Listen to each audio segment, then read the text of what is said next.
তো আজকে পাহাড়ি খাবার খাবো পাহাড়ের মানুষের সাথে। তো সাথে আছে শশী দাদা। তো শশী দাদা হলো পাহাড়ের লোক।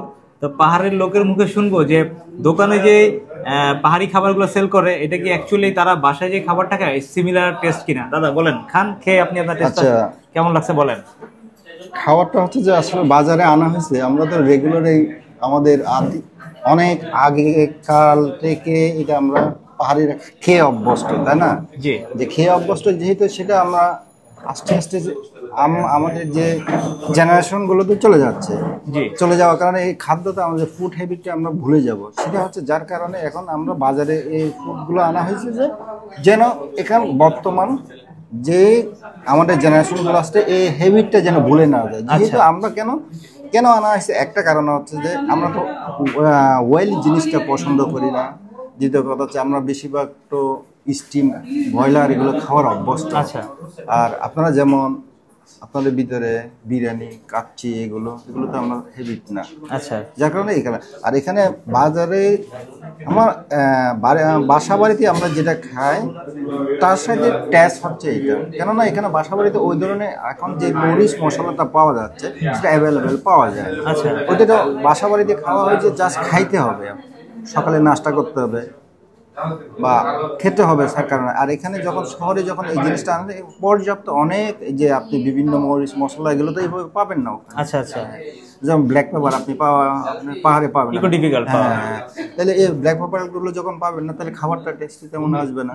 আচ্ছা আচ্ছা, কিন্তু খেয়ে অভ্যস্ত, যার কারণে খাওয়া। মানে বাসায় তো আপনার ধরেন দেখা গেছে একটু মশলা দু একটা আইটেম কম হলে খেয়ে অভ্যস্ত, বাট রেস্টুরেন্টে দেখা গেছে যে যেহেতু কাস্টমারকে দিতে হবে, ওরা বারবার টেস্ট ভালো না হলে আসবে না, এই জন্য প্রপার জিনিসটা দিতে হবে। তো আপনার যেটা আইটেম দিছে এই আইটেমটার নাম কি? অন্যভাবে একটু ক্লোজলি দেখান। এটা হচ্ছে রেগুলার মুন্ডি। মুন্ডি? হ্যাঁ, মুন্ডি। এটা হচ্ছে রেগুলার মুন্ডি। খেয়ে দেখেন তো আপনার কাছে কেমন লাগছে একটু বলেন। আমার কাছে তো অবশ্যই ভালো। আপনারা টেস্ট করে দেখলে আপনারা একটু খাই, টেস্ট করেন, আপনিও একটু খান, দেখি কেমন লাগে। খান, মুন্ডি দেখান। এটা বেসিক্যালি একটা মানে বেসিক মুন্ডি। মুন্ডির মধ্যে আপনি চাইলে চিকেন নিতে পারবেন, চাইলে আপনি শিপ নিতে পারবেন, বিভিন্ন কিছু অ্যাড করতে পারবেন। তো আমরা আজকে বেসিক মুন্ডিটা নিছি। আর একটু দেখা দিই, আমরা আজকে যে দোকানটা আসছি, দোকানটার নাম হলো লে ওয়ান্ডি। এটা চট্টগ্রামের শিল্পকলা একাডেমির ঠিক অপোজিটে এই দোকানটা। পাহাড়ি একটা রেস্টুরেন্ট, খুব বেশি দিন হয় নাই। তো দোকানের ইন্টেরিয়রটা দেখতে পাচ্ছেন, খুবই সুন্দর করে তারা তৈরি করছে। আর একটু খাই আমরা। আর প্রাইসটা মোটামুটি রিজনেবল, দেখা গেছে 80 টাকা থেকে শুরু করে 150 টাকার মধ্যে তারা সবগুলো আইটেম রাখার চেষ্টা করছে। তো যদি সন্ধ্যার জন্য কেউ নাস্তা খেতে চায়, খুব কম প্রাইসে তারা খেতে পারবে। এটা বেসিক্যালি দাদা রাখাইনদের খাবার। হ্যাঁ, রাখাইনরা এগিয়ে স্টার্ট করছে খাবারটা। এই মন্দির ইতিহাস আছে, তো মন্দির করতে গেছে। হ্যাঁ, এটা হচ্ছে বেসিক্যালি মঙ্গোলীয় যারা, যখন আপনারা দেখবেন যে আমাদের যখন ওয়েল ছিল না। আচ্ছা, ওয়েল ছিল না, এটা প্রথম হচ্ছে চাউল থেকে হয়। চাউল থেকে মুড়িটা বানায়?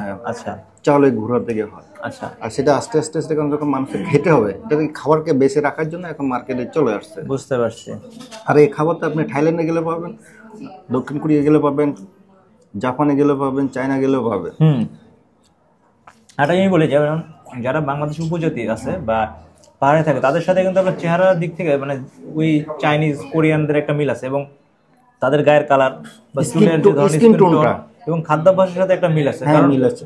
যেমন বাঙালি যদি বলেন, বাঙালিদের সাথে ইন্ডিয়ানদের একটা যেরকম মিল আছে, আপনাদের সাথে চাইনিজ বা কোরিয়ানদের একটা মিল আছে। তো খাবারের যে ধরনটা ওটাও অনেকটা একেবারে কাছাকাছি এক ধরনের আর কি। যেমন এখানে আপনি দেখবেন, এখানে এই যে চিটং শহরের মধ্যে যতগুলো চাইনিজ কোরিয়ান আছে, এখন আস্তে আস্তে জানার পর এখানে আসে ওরা। কারণ এখানে তারা ওই দেশের একটা সারা আছে, যারা মনে করেন যে ভার্সিটি গুলো যে পুরো স্টুডেন্ট যেগুলো আছে, পুরো প্রায় সময় এখানে আছে, খেয়ে যায় তৃপ্তি সহকারে। ওরা এমন জায়গা আছে যে এখানে বসার জায়গা দেওয়া যায়।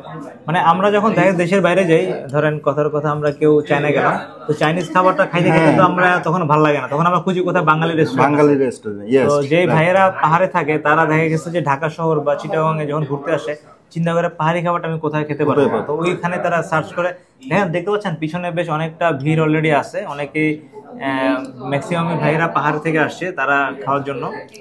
এটা হচ্ছে এখানে তো লোকগুলো আছে যেখানে কর্মরত, চাকরিরত আছে, স্টুডেন্ট আছে, বিভিন্ন সরকারি প্রাইভেট যেগুলো লোকজন আছে, কেউ ফ্যামিলি নিয়ে আসতেছে, কেউ পুরো স্টুডেন্ট আছে, তারাই আসতেছে। তো খেতে হবে, অনেক খুশি আর কি। আর যার কারণে আপনার প্রাইসটা একটু রিজনেবল করে রাখা হয়েছে। 150 টাকার মধ্যে আপনি দেখেন প্রাইসগুলো 150 টাকার উপরে, খুবই একটা রিজনেবল প্রাইস রাখছে। আর এই আরেকটা আইটেম নিছি, দেখেন এই আইটেমটা দেখান। এটা হলো নুডলস নিছি, নুডলসের সাথে তারা একটা চিকেন দিছে। হ্যাঁ, উইথ চিকেন। ওই চিকেন গুলোকে তারা একটা ফ্রাই করে দেন ছোট ছোট চপ করে দিছে পিস করে। এরকমটা একটু খেয়ে দেখি কেমন।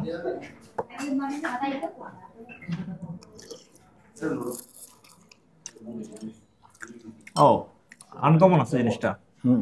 দাদা জিনিসটা কিন্তু মানে ইয়া না, একদম নরমাল যে নুডলস ওইটার মতো না, বাট টেস্ট ভালো লাগছে। সাথে একটা গ্রেভি একটা আইটেম দিছে মেবি, এটা মানে দানা দানা একটা জিনিস, আবার তিল তিল দিছে আর কি, সিসিলি সিড। আর জিনিসটা খুবই ভালো লাগতেছে খাইতে। না আপনি দেখেন এই ফুড, যেমন এই মুন্ডিটা স্পেশালি মুন্ডি না, আপনি দেখেন এখানে কোনো ওয়েল নাই, না ওয়েল আছে জাস্ট আপনার এই মুন্ডি, আপনার কি হয়েছে, এটা কি একটা মুন্ডি? হ্যাঁ এটা মুন্ডি। ও দেখতে পাচ্ছেন, এটা আরেকটা মুন্ডি। এই নুডলস গুলো কিন্তু খুবই পাতলা, চানাচুর টাইপের, যে পাতলা চানাচুরের মতো। এটাও খুবই পাতলা একটা নুডলস এর মতো, আর এই নুডলস একটু মোটা। এটা একটু ট্রাই করি। হ্যাঁ খাবারগুলো মজা আছে, মানে আমি আগেও ঢাকা পাহাড়ি খাবার খাইছি, বাট জিনিসটা আমার কাছে ভালোই লাগে, মানে খেতে শরীরের জন্য ভালো, হেলদি, লো অয়েল, লো স্পাইস। তো কখনো যদি সুযোগ হয় দাদার সাথে পাহাড়ে যাব, পাহাড়ের মানুষ কি খায় আপনাদেরকে দেখাবো, পাহাড়ের মানুষের জীবন যাপন নিয়ে আমরা ভিডিও করব। হ্যাঁ আশা রাখি। তো যারা ভিডিওটা দেখতেছেন সবাইকে ধন্যবাদ। দাদা একটা ধন্যবাদ দিয়ে দেন, আপনাদের পাহাড়ি ভাষায় ধন্যবাদটা দিবেন আশা করি।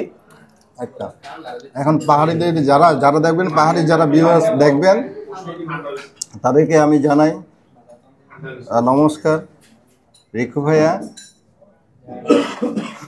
শ্রদ্ধাভাজন ও ভালোবাসা। আর